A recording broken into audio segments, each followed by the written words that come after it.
21D1,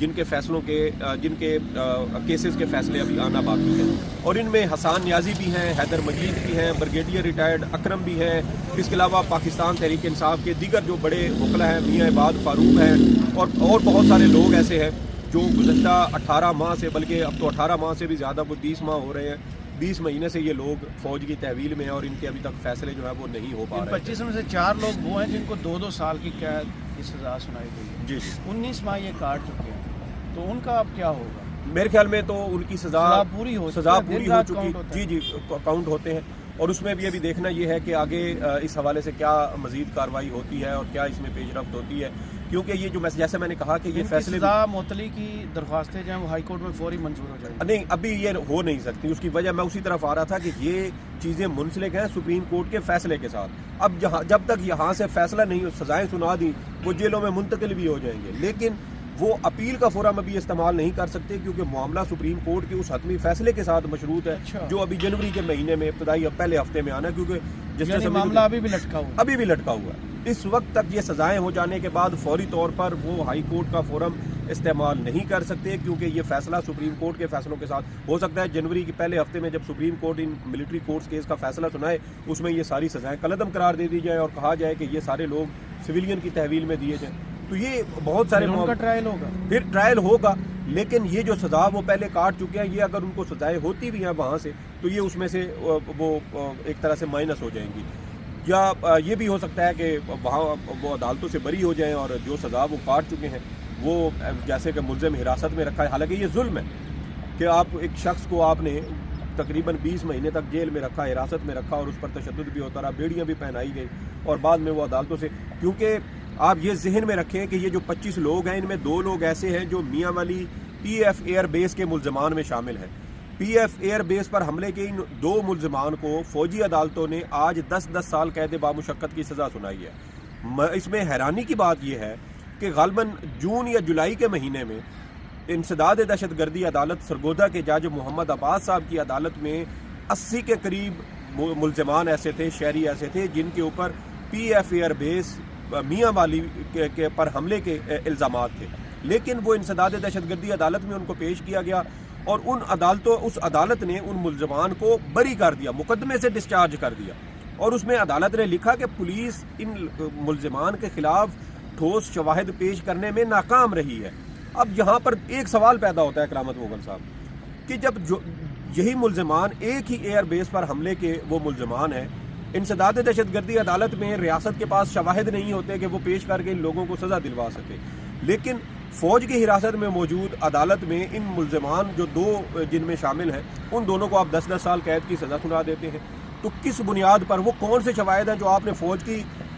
جو عدالت ہے اس میں تو پیش کر دیے، لیکن انسداد دہشت گردی عدالت میں آپ نے پیش نہیں کی، اور وہاں سے 80 کے قریب لوگ جو ہیں وہ بری ہو گئے۔ آپ کو یاد ہے وہ اس وقت بھی پنجاب پولیس ان کو گرفتار کرنے کے لیے باہر موجود تھی، اور وہ اسی انسداد دہشت گردی عدالت کی مسجد میں جا کر وہ چھپنے پر مجبور ہوئے تھے، اور تقریباً کوئی 5-6 گھنٹے وہ وہاں اس مسجد کے اندر محصور رہے، کیونکہ باہر نکلتے تو پنجاب پولیس کسی اور مقدمے میں گرفتار کر لیتی۔ پھر وہاں سے پولیس کو ہٹایا گیا اور ان لوگوں کی جو رہائی ہے وہ ممکن ہو سکی تھی، اور جب وہ میاں والی پہنچے تھے تو آپ کو یاد ہے عمران خان صاحب کے حلقے سے جو احسن جمال شاید ان کا نام ہے، احسن جمال صاحب نے ان کو ویلکم کیا تھا باقاعدہ کہ یہ لوگ ان مقدمات سے بری ہو کر آئے ہیں۔ ایک تو یہ معاملہ ہو گیا کہ ایک ہی معاملے پر 2 عدالتوں نے 2 مختلف فیصلے کیسے دے دیے، حالانکہ ایک طرف کہتے ہیں کہ ٹھوس شواہد ہیں، اور آج بھی جو اعلامیہ جاری ہوا اس میں لکھا ہوا ہے کہ ٹھوس شواہد کی بنیاد پر یہ سزائیں سنائی گئی ہیں، اس میں اور جو ویڈیوز جاری ہوئی ہیں، جو ویڈیوز اعترافی بیانات ہیں۔ کرامت مغل صاحب آپ مجھے یہ بتائیں فوجی عدالتوں پر سب سے بڑا اعتراض کیا تھا؟ سب سے بڑا اعتراض یہ ہوتا تھا گزشتہ سال جب یہ کیس مرکزی کیس سپریم کورٹ میں چل رہا تھا کہ فیئر ٹرائل نہیں ہوتا، ایک سمری ٹرائل کیا جاتا ہے، 3 یا 4 سطروں پر مشتمل فیصلہ ہوتا ہے جو لکھ کر اس کو ملزمان کے اور ان کے وکیل کے ہاتھ میں پکڑا دیا جاتا ہے، کوئی ڈیفنس جو ہے وہ نہیں دیا جاتا، لیکن اس وقت کہا گیا جی کہ یہ پروسیجر ہے، بلکہ اٹارنی جنرل کی جانب سے وہ سارا طریقہ کار بھی بتایا گیا کہ یہ پروسیس ہے، اس میں اب یہ ان کو دفاع کا حق دیا گیا ہے، یہ مرضی کا وکیل بھی کر سکیں گے، ان کو اپنے ڈیفنس کی تیاری کے لیے کچھ 24 گھنٹے کا وقت بھی دیا جائے گا، پھر اس کے فیصلوں کے خلاف یہ اپیل کرنے کے بھی حقدار ہوں گے، اور آج بھی یہ کہا گیا کہ یہ آگے جو بھی قانونی ایک فورم ان کے لیے موجود ہے یہ وہاں پر اس کو اویل کر سکتے ہیں۔ لیکن سوال یہ ہے کرامت مغل صاحب کہ سپریم کورٹ آف پاکستان اور مختلف ہائی کورٹس کے فیصلے موجود ہیں کہ محض ایف آئی آر اور کسی شخص کے اعترافی بیان کو بنیاد بنا کر اس کو سزا نہیں سنائی جا سکتی. آپ کو پتہ ہے آپ کسی ملزم کو, کسی شخص کو پولیس کی حراست میں دیں, 2 دن کا جسمانی ریمانڈ دیں, وہ مار مار کے اس کی درگت بنا دیں گے اور روئی کی طرح اس کو دھن کے رکھ دیں گے, اور اس کے بعد اس کو کہیں گے کہ ہاں آپ اعترافی بیان, وہ فوراً اپنا اعتراف تو آپ کے جناب وزیر خارجہ اسحاق ڈار صاحب نے بھی کیا ہوا ہے. 162 کا بیان جو حدیبیہ پیپر ملز کیس میں انہوں نے نواز شریف صاحب کے خلاف دیا تھا. بعد میں کیا ہوا, انہوں نے کہا مجھ سے دباؤ میں لیا گیا, اور سپریم کورٹ کے متعدد فیصلے موجود ہیں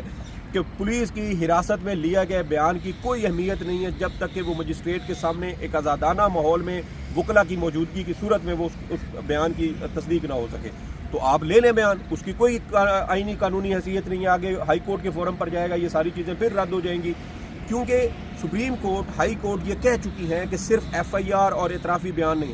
ٹھوس شواہد ہونے چاہیے. اور وہ ٹھوس شواہد جیسے میں نے کہا کہ ایک ہی وقوع تھا پی ایف ایئر بیس میاں والی, انسداد دہشت گردی عدالت میں 80 ملزمان بری ہو جاتے ہیں, اور فوج کی حراست میں موجود 2 ملزمان کو 10-10 سال قید کی سزا سنا دی جاتی ہے. تو یہ بہت سارے اس میں سکم موجود ہیں, اور بڑی عجیب و غریب قسم کی سچویشن یہاں پر ہمیں ہماری بنتی ہوئی نظر آتی ہے. اور پھر یہ دیکھیں کہ سپریم کورٹ آف پاکستان نے جب گزشتہ سال اپنا 23 اکتوبر کا فیصلہ دیا تھا شارٹ آرڈر, اس کے بعد تفصیلی فیصلہ جنوری 2024 میں رواں سال آیا تھا, تو اس میں بھی جسٹس جو منیب اختر صاحب ہے جنہوں نے وہ فیصلہ تحریر کیا, اس میں بھی وہ لکھتے ہیں کہ برطانیہ حالت جنگ میں تھا 1938 سے لے کے 1944-45 تک, جب دوسری جنگ عظیم چل رہی تھی. اس دوران بھی برطانیہ میں بنیادی حقوق معطل نہیں ہوئے تھے, عدالتیں اپنا کام کر رہی تھیں. کہیں نہیں کہا گیا تھا کہ فوجی عدالتوں میں یہ سارے ٹرائل چلائے جائیں کیونکہ سویلین عدالتیں ان موجودہ حالات میں کام نہیں کر سکتی. تو جہاں آپ بنیادی حقوق کو مقدم رکھتے ہیں, جہاں آپ انسانی حقوق کو, آئینی حقوق کو مقدم رکھتے ہیں کرامت مغل صاحب, وہاں پر پھر سویلین عدالتیں ہی چلتی ہیں. ہمارے ہاں چونکہ 40 سال آمریت رہی, فوجی آمر اس ملک پر قابض رہے, جمہوریت کو پنپنے نہیں دیا گیا, ریاستی اداروں کو کمزور کیا گیا. اب یہاں پہ آپ دیکھ لیں, اسلام آباد ہائی کورٹ کے 6 ججز نے خط لکھا تھا. اس خط کی کیس کی سماعت کے دوران جب ہائی کورٹ سے جواب طلب کیا گیا تو پتہ چلا کہ پشاور والے بیچارے تو اس حد تک مجبور ہیں کہ اگر وہ حساس اداروں کی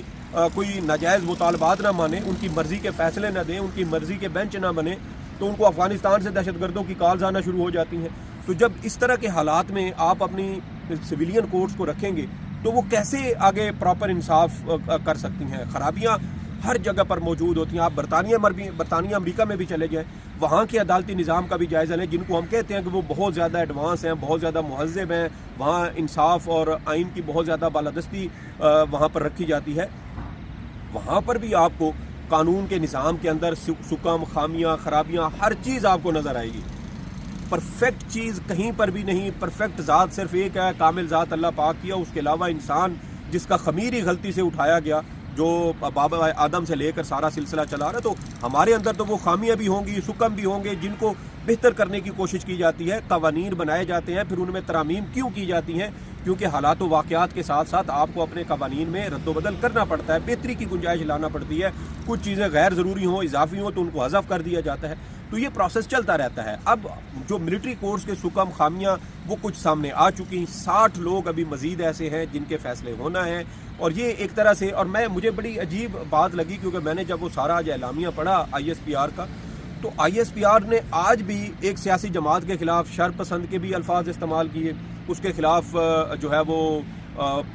منفی پروپیگنڈا اور پتنی اشتعال انگیز اور اس طرح کے ایسی سٹیٹمنٹس جو شاید سیاسی حریف بھی ایک دوسرے کے خلاف نہیں دیتے, وہ ہم نے پھر دیکھا کہ وہ ISPR کے اعلامیے میں تھی. بہتر ہوتا کہ یہ اعلامیہ جو ہے یہ صرف سزاؤں کی حد تک یا لیگل جو اس میں پوائنٹس تھے, نکات تھے, ان کی حد تک محدود رہتا تو یہ زیادہ بہتر ہوتا. کیونکہ جب آپ نے ایک بیان دے دیا سیاسی جماعت کے حوالے سے, پروپیگنڈا بھی اس کو قرار دیا, اشتعال انگیزی بھی قرار دی, اور اس کے خلاف اور بھی بہت سارے سخت الفاظ کا استعمال کیا, تو پھر وہاں سے بھی جب رد عمل آئے گا, وہ رسپانس دیں گے, تو اس سے یقیناً پھر چیزیں جو ہیں وہ مزید خراب ہوتی ہیں. مثال کے طور پہ کہا گیا کہ مفاد پرستوں کے ہاتھوں کچھ لوگوں کو استحصال کا شکار کیا گیا. پھر یہ بھی کہا گیا سیاسی پروپیگنڈے اور زہریلے جھوٹ کا شکار بننے والے لوگوں کو یہ سزائیں تنبیہ ہیں, وارننگ ہیں. تو اس طرح کے الفاظ جو ہے وہ ماسٹر مائنڈ, منصوبہ ساز, آج تک وہ ماسٹر مائنڈ اور منصوبہ ساز کون ہے کہیں سے بھی DGISPR اس بات کے شواہد نہیں دے سکے. ہم نے تو یہ دیکھا ہے کہ جب بھی کور کمانڈر کانفرنس ہوتی ہے یا DGISPR 9 مئی کے واقعات کے حوالے سے ابھی پچھلے تقریباً کوئی 8-10 مہینوں میں جتنی بھی پریس کانفرنس کر چکے ہیں, اس کے ٹھیک 2-4 دن ہفتے کے بعد انسداد دہشت گردی عدالتوں سے یہ 9 مئی کے ملزمان بری ہو جاتے تھے. تو یہ عجیب و غریب قسم کی کھچڑی ہمیں پکتی ہوئی نظر آتی ہے. اب دیکھتے ہیں کہ جب جنوری میں سپریم کورٹ کا آئینی بینچ یہ فیصلہ سنائے گا پھر کیا آگے مستقبل ہوگا, کیونکہ یہ ابھی اینڈ نہیں ہوا. 20 لوگوں کو پہلے آزاد کیا گیا تھا, 25 کو آج سزائیں سنائی گئی ہیں, اور ابھی تقریباً 60 سے زیادہ 60 اس لوگ میں بھی ہیں. اٹارنی جنرل صاحب کی غلط بیانی بھی کرامت مغل صاحب اس میں شامل ہے. اٹارنی جنرل صاحب نے گزشتہ سال سپریم کورٹ کو کہا تھا کہ کچھ لوگ بے گناہ بھی ہوں گے, جی لیکن وہ بے گناہ نہیں تھے. ان کو 1-1 سال کی سزائیں سنائی گئیں اور ان کے اوپر مجرم کا ٹھپا لگا دیا گیا. پھر صحیح. کہا گیا کہ کچھ لوگ جو ہے